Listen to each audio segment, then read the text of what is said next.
अभी अचरज की श्रृंखला का अंत नहीं हुआ था।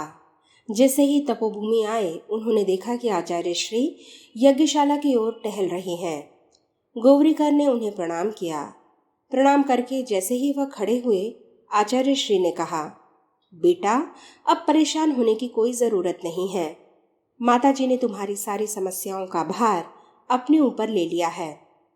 आचार्य श्री की इन बातों ने गौरीकर को एक बार फिर हैरत में डाल दिया। अखंड ज्योति संस्थान में माताजी की कही हुई बात आचार्य श्री को कैसे पता चली? उस जमाने में तो तपोभूमि और अखंड ज्योति संस्थान के बीच टेलीफोन की सुविधा भी नहीं थी। गौरीकर की दुविधा दूर करते हुए आचार्य श्री ने कहा, बेटा, हम और माताजी कोई दो थोड़े ही हैं। बस बाहर से दिखने के लिए दो हैं, भीतर से तो सब कुछ एक ही है।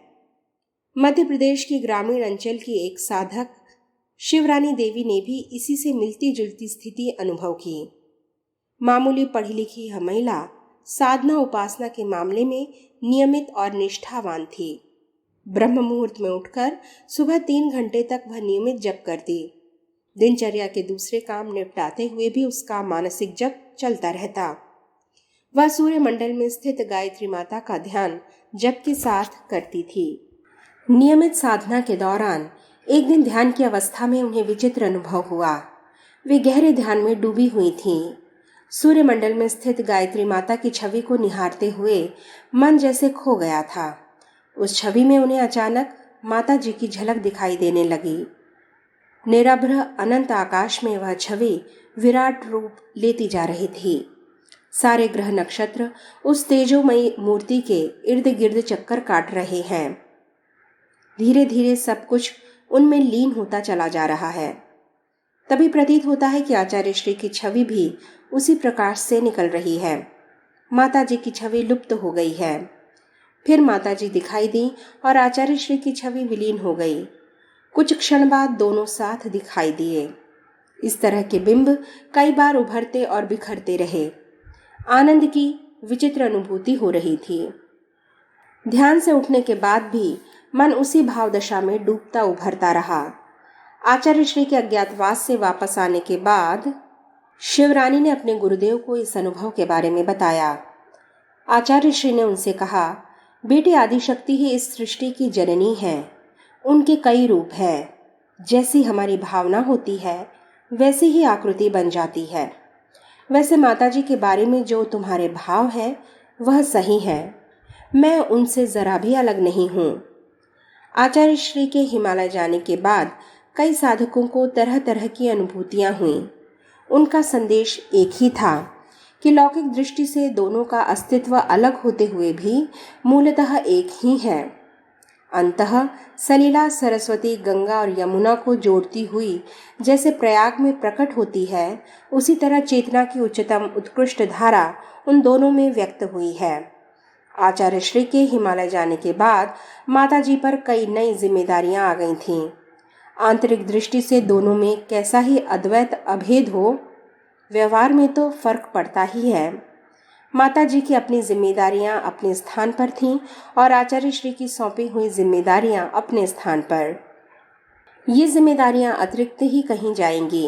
इनमें साधकों के आए पत्रों के उत्तर देना, अखंड ज्योति पत्रिका का संपादन, प्रकाशन और गायत्री तपोभूमि की व्यवस्था संभालने जैसे कई काम थे। अतिरिक्त दायित्वों में सहयोग देने के लिए कुछ कार्यकर्ताओं को भी चुना गया, लेकिन वे सभी कसौटी पर खरे नहीं उतर रहे थे। बच्चों की पढ़ाई चल रही थी।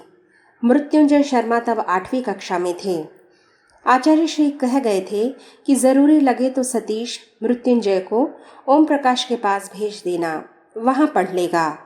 ओम प्रकाश तब दिल्ली के पास गाजियाबाद में कॉलेज में प्राध्यापक हो गए थे। सतीश को उनके पास भेजने के पीछे माताजी को घरेलू दायित्वों से थोड़ा मुक्त करने का भाव ही था। आचार्य श्री ने अज्ञातवास पर जाते हुए पुत्री शैल का विशेष रूप से ध्यान रखने के लिए कहा था।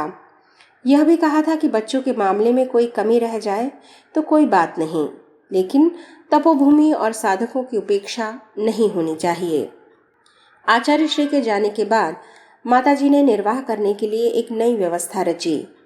साधकों के भोजन की व्यवस्था के लिए 2 सहायक नियुक्त कर लिए और सफाई में भी वह इन्हीं से मदद लेने लगे। अखंड ज्योति संस्थान में तब 15-20 व्यक्तियों का भोजन नियमित बनता था। इस काम में सहायता मिलने से माताजी को दिन में लगभग 4 घंटे का समय मिलने लगा। वे साधकों को भोजन तो अपने सामने ही करवाती थीं, बीच बीच में रसोई में भी झांक लेती थीं। पत्रिकाओं के संपादन को लेकर कभी कोई कठिनाई नहीं आई। आचार्य श्री ने पिछले 6 महीनों में अपनी देखरेख में सामग्री संकलन से लेकर संपादन और अन्य व्यवस्थाओं की बारीकियों का प्रशिक्षण दे दिया था।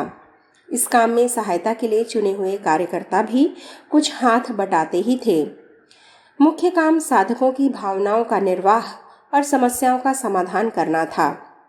यह सब जिस तरह चलता रहा वह बाद में पहले यह जानना मज़ेदार रहेगा कि लोग किस तरह की अड़चनें पैदा करते थे। आचार्य श्री के अज्ञातवास जाने की बात को कुछ द्वेषी धर्मगुरुओं ने मुद्दा बनाया। उन्होंने प्रचारित किया कि आचार्य श्री मथुरा छोड़कर चले गए हैं। महायज्ञ के समय की बहुत सी देनदारियां बाकी हैं, उनसे मुंह चुराने के लिए छुप गए हैं। इस तरह के अपवादों का कोई जवाब नहीं था। अज्ञातवास के उत्पात। आचार्य श्री अपने पीछे जिन कार्यकर्ताओं की टीम छोड़ गए थे उनमें कुछ को यह भ्रम होने लगा कि गायत्री तपोभूमि और परिवार की गतिविधियां उन्हीं के कारण सुचारू चल रही हैं। अहम के टकराव जिस प्रकार के विग्रह खड़े करते हैं वैसे ही विग्रह तपोभूमि में भी होने लगे थे। कुछ कार्यकर्ता एक दूसरे के विरुद्ध षड्यंत्र रचने लगे। माताजी तक वह बात जानती थीं, लेकिन वे प्रायः अनसुनी कर देती थीं। उनकी कोई प्रतिक्रिया न देखकर कार्यकर्ता समझते थे कि शायद उन्हें झगड़ों के बारे में पता नहीं है। 3-4 कार्यकर्ताओं में चुपचाप आपसी द्वंद्व चलता रहा। न केवल चलता रहा बल्कि वह बढ़ता गया। हालत झगड़े फसाद तक पहुंच गई। झगड़ा पहली बार चेता ही था कि माताजी ने हस्तक्षेप किया।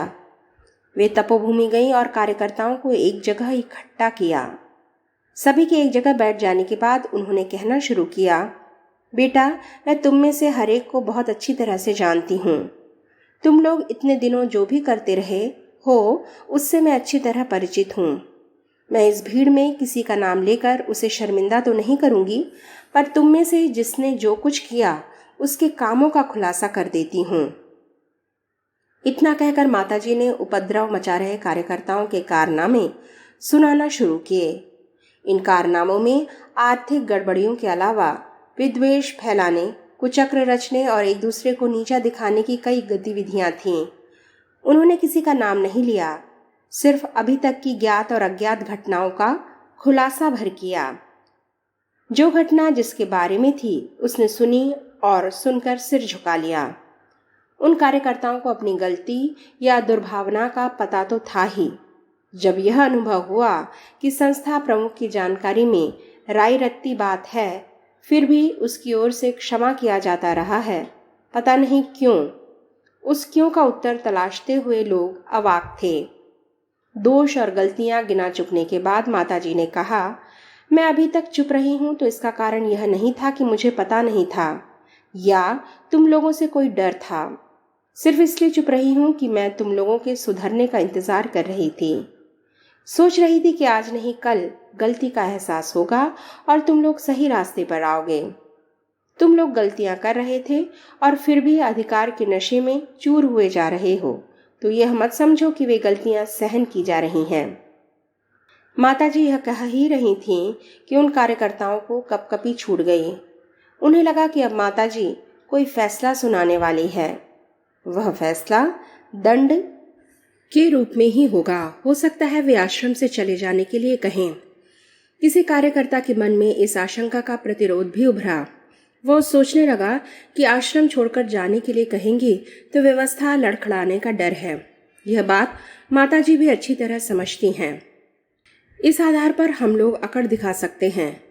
दंड सुनाने की स्थिति में क्या कहना है, इस बारे में कार्यकर्ता सोच ही रहे थे कि माताजी ने कहा, तुम लोगों की हरकतों से वाकिफ होते हुए भी मैं चुप रही तो सिर्फ इसलिए कि तुम लोगों के चित्त बच्चों की तरह है। उनमें गलतियों का अनुभव होने और एहसास करा देने के बाद सुधर जाने की संभावना है। नहीं सुधरोगे तो जो सत्ता इस संस्थान को चला रही है वह तुम्हें सबक सिखाएगी। यह चेतावनी उसी सत्ता की ओर से है। रह गई इस आंदोलन की बात तो यह मत समझना कि उसमें कोई रुकावट आएगी। इस आंदोलन को भगवान ने जन्म दिया है, वही इसे बढ़ा रहे हैं। चाहे जितने लोग जैसे भी और जिस किसी भी वजह से इसका विरोध करें, कुछ नहीं होना है। इस आंदोलन को हर हाल में बढ़ना ही है। उपद्रव मचा रहे लोगों को अपनी गलती का बोध हुआ। मन में जो उद्दंडता जाग रही थी उस पर जैसे पानी पड़ गया। वे पछतावे में पड़ गए। ग्लानि और क्षोभ ने मिलकर उनकी आंखों में आंसू भर दिए और वे रोते हुए माताजी के सामने झुक गए। उन्हें प्रणाम करते हुए माफ़ी मांगने लगे। माताजी ने उन्हें दुलारते हुए कहा, माफ़ी मांगने की ज़रूरत नहीं है। तुम लोग मन से बच्चे हो और बच्चों से गलती हो ही जाती है। उठो और अपने अपने काम में लग जाओ। आश्रम व्यवस्था में आ रहे व्यतिरेक का समाधान स्नेह दुलार से करने के बाद माताजी तपोभूमि आने लगी थीं। साधकों और कार्यकर्ताओं का संबंध प्रायः अखंड ज्योति संस्थान से ही रहता था। वे वहीं से मार्गदर्शन प्राप्त करते थे। लेकिन वरिष्ठ कार्यकर्ताओं ने अनुभव किया कि कुछ समय के लिए माताजी को तपोभूमि भी आना चाहिए। उन्होंने इसके लिए दोपहर का समय चुना। कभी कभार वे सुबह के समय भी आ जाती थीं। उस समय तपोभूमि में यज्ञ हवन चल रहा होता था। आश्विन की नवरात्रियां बीत गई थीं और पिछली घटनाओं का कहीं भी उल्लेख किए या दोहराए बिना तपोभूमि के काम व्यवस्थित चल रहे थे। गायत्री तपोभूमि के कार्यकर्ता ही नहीं, शाखाओं में सक्रिय साधकों को भी माताजी का सानिध्य आश्वस्त करने लगा था। चैत्र नवरात्रियों में 24 साधकों को बुलाने की बात उठी तो गोष्ठी में थोड़े से प्रश्न उठे।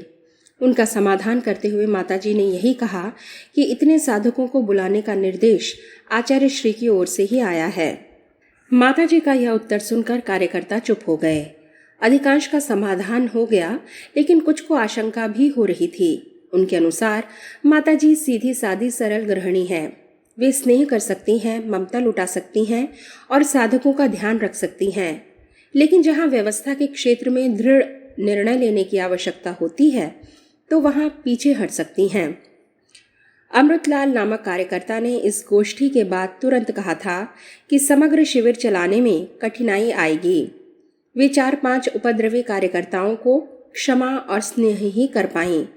आवश्यक यह था कि उनके विरुद्ध कड़ी कार्रवाई की जाती। अमृतलाल का अब भी यही मानना था कि माताजी पर भावपक्ष हावी है, इसलिए वे मजबूत फैसले नहीं कर पाती। उनकी और उनके जैसे कुछ और लोगों के लिए चैत्र नवरात्रियां परीक्षा की घड़ी थीं। नवरात्रि शिविर आरंभ हुआ तो उन जैसे कार्यकर्ताओं को देखकर आश्चर्य हुआ कि 24 ही साधक आए हैं। इतने लोगों को ही स्वीकृति दी गई थी। प्रथम नवरात्र की पूर्व संध्या तक सभी साधन आ गए थे। उपवास का निषेध। उस दिन शाम की संध्या आरती हुई।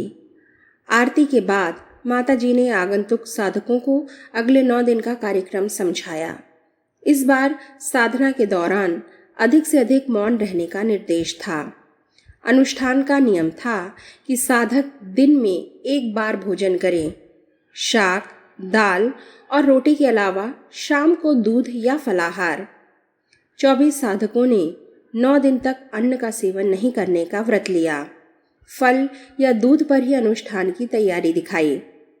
माताजी ने कहा भी कि इस बार 3 घंटे की उपासना के अलावा श्रमदान भी करना है, इसलिए उपवास का व्रत सोच समझ कर लें।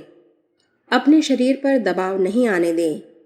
माताजी के सावधान किए जाने के बावजूद साधक अपने व्रत पर दृढ़ रहे।